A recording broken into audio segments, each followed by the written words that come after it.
So, Dr. Aslam Khan, good afternoon. Mehtaji, good afternoon. And our topic today is Law of Human Rights. It is for BA LLB fourth semester. तो इसका exam अभी आने वाला है।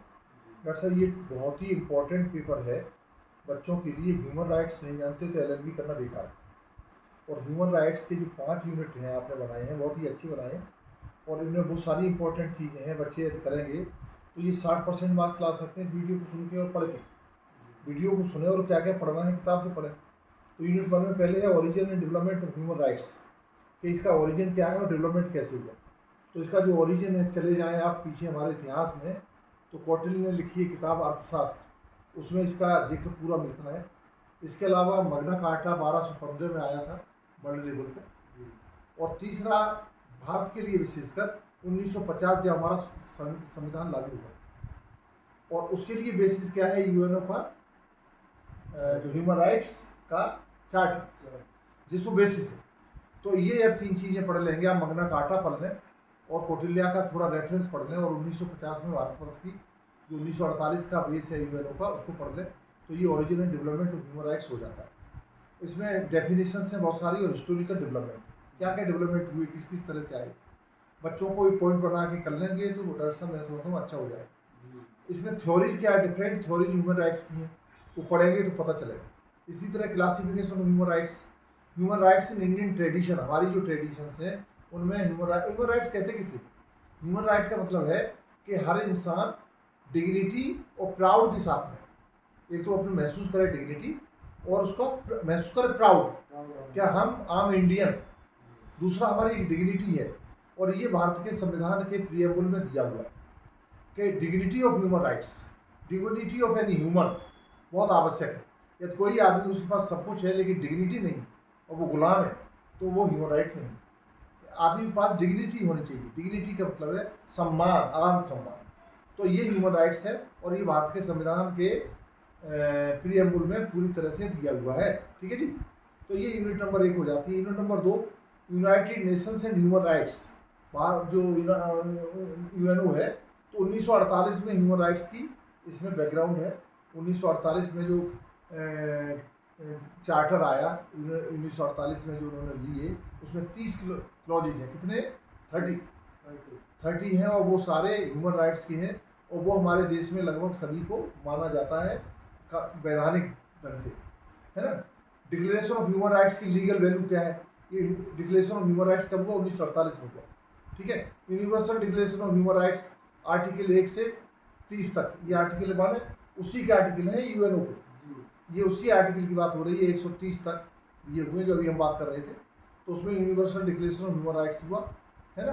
Conventions on economic social cultural rights, जो कितनी convention हुए, TT हुए हैं, वो भी पढ़नी पड़ेंगी। न्यूयॉर्क की टीटी, न्यूयॉर्क कन्वेंशन, इसी तरह और सारे कन्वेंशन हुए, वो आप पढ़ें और बहुत ढंग से पढ़ें, पॉइंट वाइज पढ़ें, और पूरे 30 वो है 130 आर्टिकल तक हैं, उनको पढ़ें। यूएनओ के 1948 में जो डिक्लेयर किए गए थे। ये यूनिट 2 है। यूनिट 3 डॉक्टर साहब है human rights in Indian constitution, हमारे भारत के संविधान में ह्यूमन राइट्स। तो India laws related to human rights क्या क्या है? आपने देखा हो, ह्यूमन राइट्स सबसे बड़ा बुक है कॉन्स्टिट्यूशन, है ना। और जितनी भी लॉ की किताब हैं वो सारी ह्यूमन राइट्स के लिए ही, है ना। Fundamental rights and human rights. Fundamental rights तो आर्टिकल 12 से 35 तक है हमारे संविधान में, और human rights direct principles of state policy और ह्यूमन राइट मिला के सारे राइट्स बनते हैं। ठीक है जी। Direct principles of state policy article 36 से लेके 51 तक, ठीक है जी, वो आए। तो ये फंडामेंटल राइट्स पढ़े, 6 फंडामेंटल राइट्स हैं। ह्यूमन राइट्स सारे हैं जहाँ की ह्यूमन वैल्यू अफेक्ट करती है। इसके लिए स्टेट को डायरेक्टिव्स दिए गए हैं कॉन्स्टिट्यूशन के द्वारा कि ह्यूमन राइट्स को और इसको देश को प्रॉस्पर बनाए, वेलफेयर स्टेट को बनाए, हैं ये चीज़ें।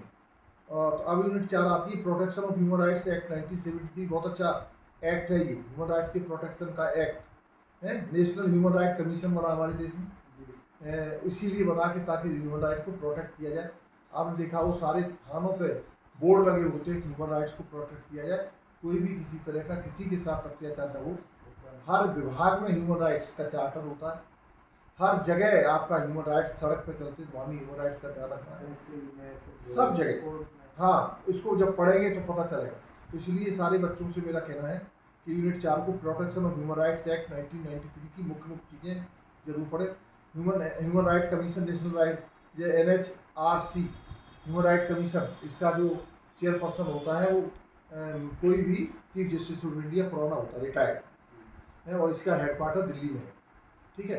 ह्यूमन राइट्स के को ही प्रोटेक्ट करते हुए और भी कमीशन हैं, जैसे माइनॉरिटी कमीशन है, वीमेन कमीशन है, SC/ST कमीशन है, और इस तरह से OBC कमीशन है। ये भी ह्यूमन राइट्स के प्रोटेक्ट करने के लिए बनाई गई है। और again I repeat, national human right commission, national SC commission, national ST commission, national minority commission, national OBC commission, national women rights commission. ठीक है, ये सारी चीज़ें आप इसमें पढ़ें। अब अगला जो 5वां यूनिट है बहुत important, original, national, international and it's remedy है। इनकी रेमेडी कैसे है वो भी उसका तरीका दिया। National international aspect of human rights है आपका, इसके लिए UNO सबसे बड़ी चीज़ UNO है। UNO में इसको बहुत डिटेल बताया गया है। और ILO आप देखो, इंटरनेशनल लेबर ऑर्गेनाइजेशन, वो भी ह्यूमन राइट्स के बेसिस बना है।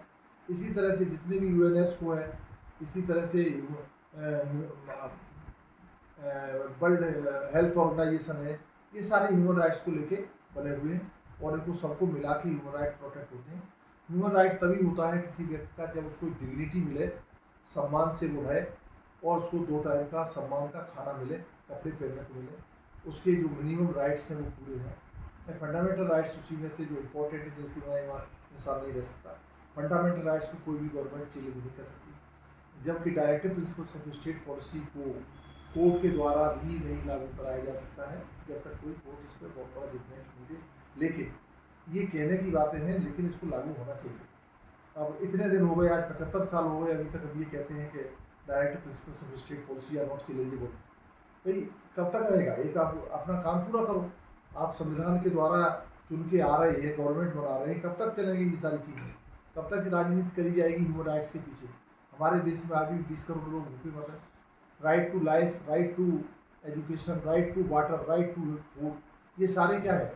ये फंडामेंटल राइट्स के साथ साथ ह्यूमन राइट्स भी है ना, हर चीज़ में। अब राइट टू एजुकेशन, इसी तरह से आपकी बात करने का अधिकार है, समता का अधिकार है, स्वतंत्रता अधिकार है, धार्मिक और राजनीतिक लेवल, किसी भी लेवल पर डिस्क्रिमिनेशन ना हो, ये भी एक अधिकार है। रिलीजियस है। तो ये सारी चीज़ें डॉक्टर साहब आपने बनाई हैं। 5 यूनिट हैं, 5 यूनिट को आप ढंग से पढ़ लें बच्चे लोगों। और BA LLB का ये लॉ ऑफ ह्यूमन राइट्स बहुत अच्छा इंपॉर्टेंट, डॉक्टर साहब थैंक यू वेरी मच जो आपने बनाया, और आप इसे और एलाबोरेट करें और अच्छी तरह बनाएं। बच्चों को कोई फ़ोन आता है तो फिर बताएं। 5 यूनिट हैं और मैं ऐसा करता हूँ आप ज़रूर इसको करेंगे। आप हमारा जो चैनल है ग्लोबल कॉलेज ऑफ लॉ का, उसको देखते रहें, उसमें सारे पेपर पड़े हुए हैं और आप उससे सीखें और अपना पढ़ लिखें। इसके साथ में किताब पढ़ना ज़रूरी है। आपने जो असाइनमेंट किए हैं, क्लास स्टडी की है, इनको सबको मिला के पढ़ें, तब ये पूरा होगा। और ह्यूमन राइट्स में मैं समझता हूँ सभी बच्चों के 60 से नंबर कम नहीं आने चाहिए। कारण बहुत सिंपल, सीक्वेंस वाइज अच्छा है।